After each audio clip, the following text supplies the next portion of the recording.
राधे राधे। नमस्ते दोस्तों, स्वागत है आप सभी का आपके अपने चैनल इंडियन मॉम्स लाइफस्टाइल में। कैसे हैं आप? आपके अच्छे स्वास्थ्य और सुखद जीवन की मंगल कामना करती हूँ।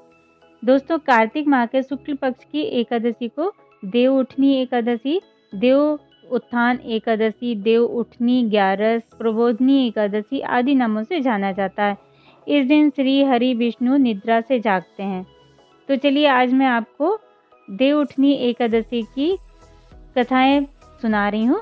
तो पहली कथा है, एक राजा के राज्य में सभी लोग एकादशी का व्रत करते थे। प्रजा तथा नौकर चाकरों से लेकर पशुओं तक को एकादशी के दिन अन्न नहीं दिया जाता था। एक दिन किसी दूसरे राज्य का एक व्यक्ति राजा के पास आकर बोला, महाराज कृपा करके मुझे नौकरी पर रख लें।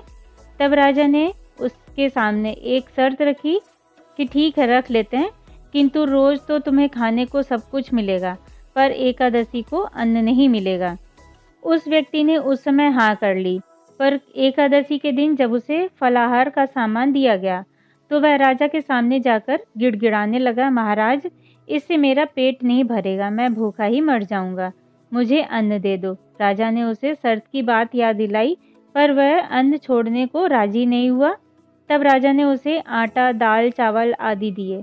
वह नित्य की तरह नदी पर पहुंचा और स्नान कर भोजन पकाने लगा।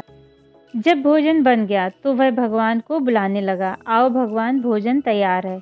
उसके बुलाने पर पीतांबर धारण किए भगवान चतुर्भुज रूप में आ पहुँचे तथा प्रेम से उसके साथ भोजन करने लगे। भोजनादि करके भगवान अंतर ध्यान हो गए। वह अपने काम पर चला गया।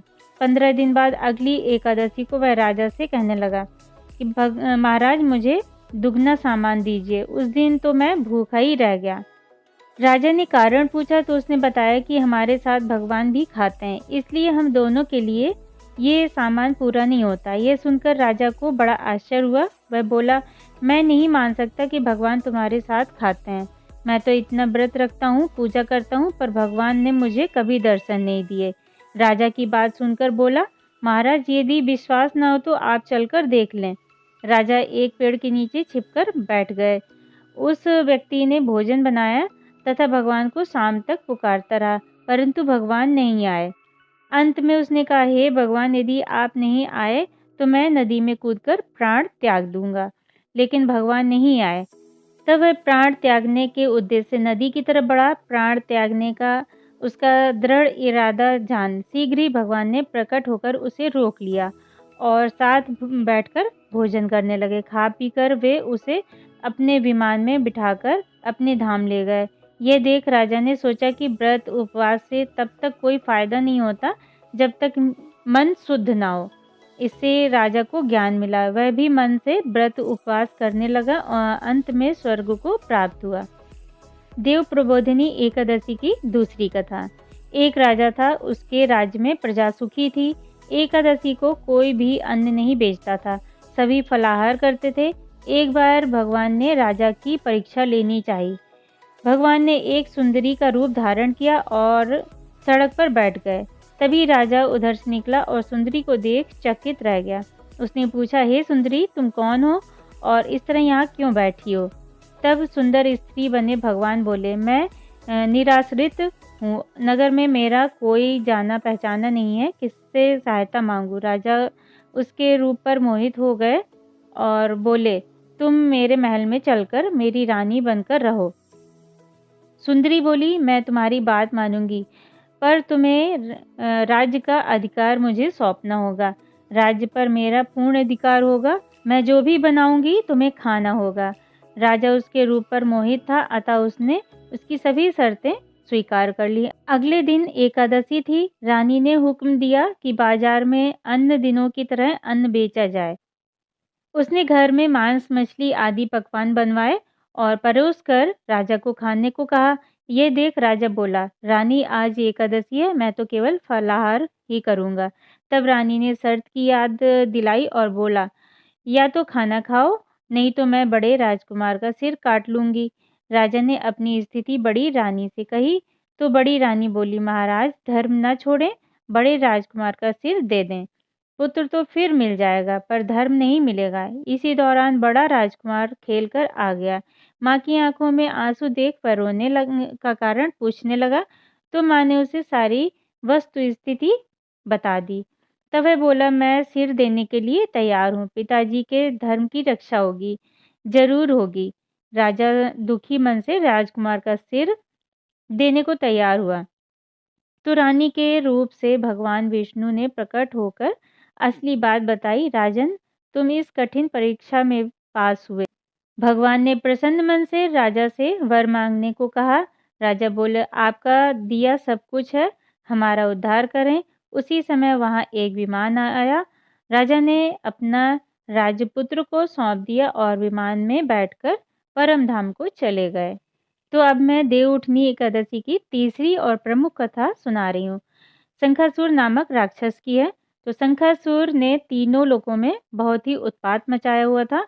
तब सभी देवताओं ने आग्रह करने पर भगवान विष्णु ने उस राक्षस से युद्ध किया और वह युद्ध कई वर्षों तक चला। युद्ध में वह असुर मारा गया और उसके बाद भगवान विष्णु विश्राम करने चले गए।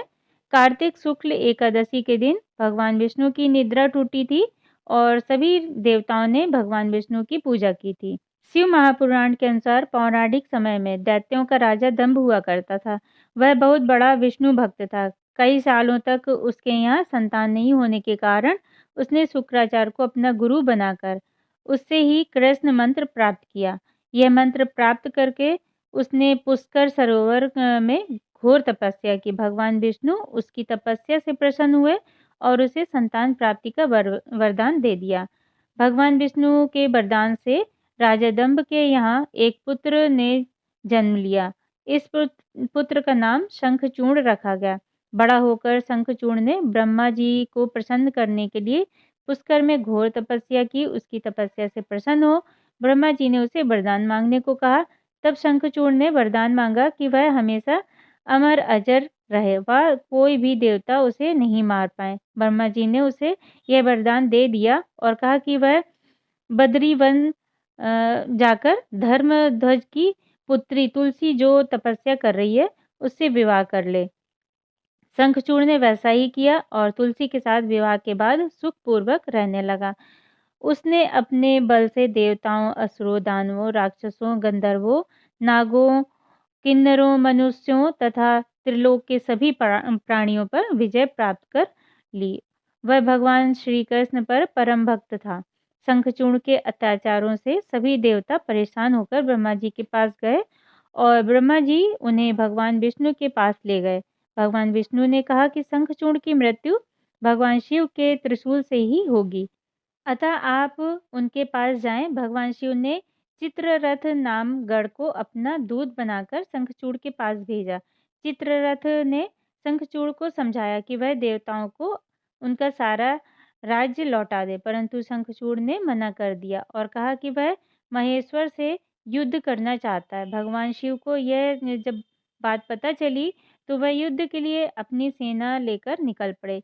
इस तरह देवता और दानवों में घमासान युद्ध हुआ, परंतु ब्रह्मा जी के वरदान के कारण शंखचूड़ को देवता नहीं हरा पाए। भगवान शिव ने शंखचूड़ का वध करने के लिए जैसे ही अपना त्रिशूल उठाया तभी आकाशवाणी हुई कि जब तक शंखचूड़ के हाथ में श्री हरि का कवच है और उसकी पत्नी सतीत्व अखंडित और है, तब तक इसका वध असंभव है।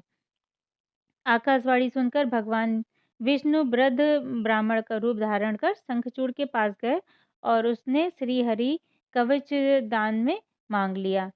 शंखचूड़ ने यह कवच बिना किसी संकोच के दान दे दिया।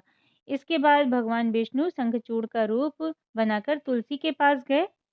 शंखचूर्ण रूपी भगवान विष्णु ने तुलसी के महल के द्वार पर जाकर अपनी विजय होने की सूचना दी। यह सुन तुलसी बहुत प्रसन्न हुई और प्रति रूप में आए भगवान का पूजन किया व रमण किया। ऐसा करते ही तुलसी का सतीत्व खंडित हो गया और भगवान शिव ने युद्ध में अपने त्रिशूल से शंखचूर्ण का वध कर दिया।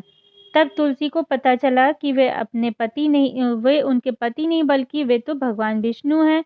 क्रोध में आकर तुलसी ने कहा कि आपने छल पूर्वक मेरा धर्म भ्रष्ट किया है और मेरे पति को मार डाला, अतः मैं आपको श्राप देती हूँ कि आप पाषाण होकर धरती पर रहें। तब भगवान विष्णु ने कहा, देवी, तुम मेरे लिए भारतवर्ष में रहकर बहुत दिनों तक तपस्या कर चुकी हो। तुम्हारा यह शरीर नदी रूप में बदलकर गंडकी नामक नदी के रूप में प्रसिद्ध होगा।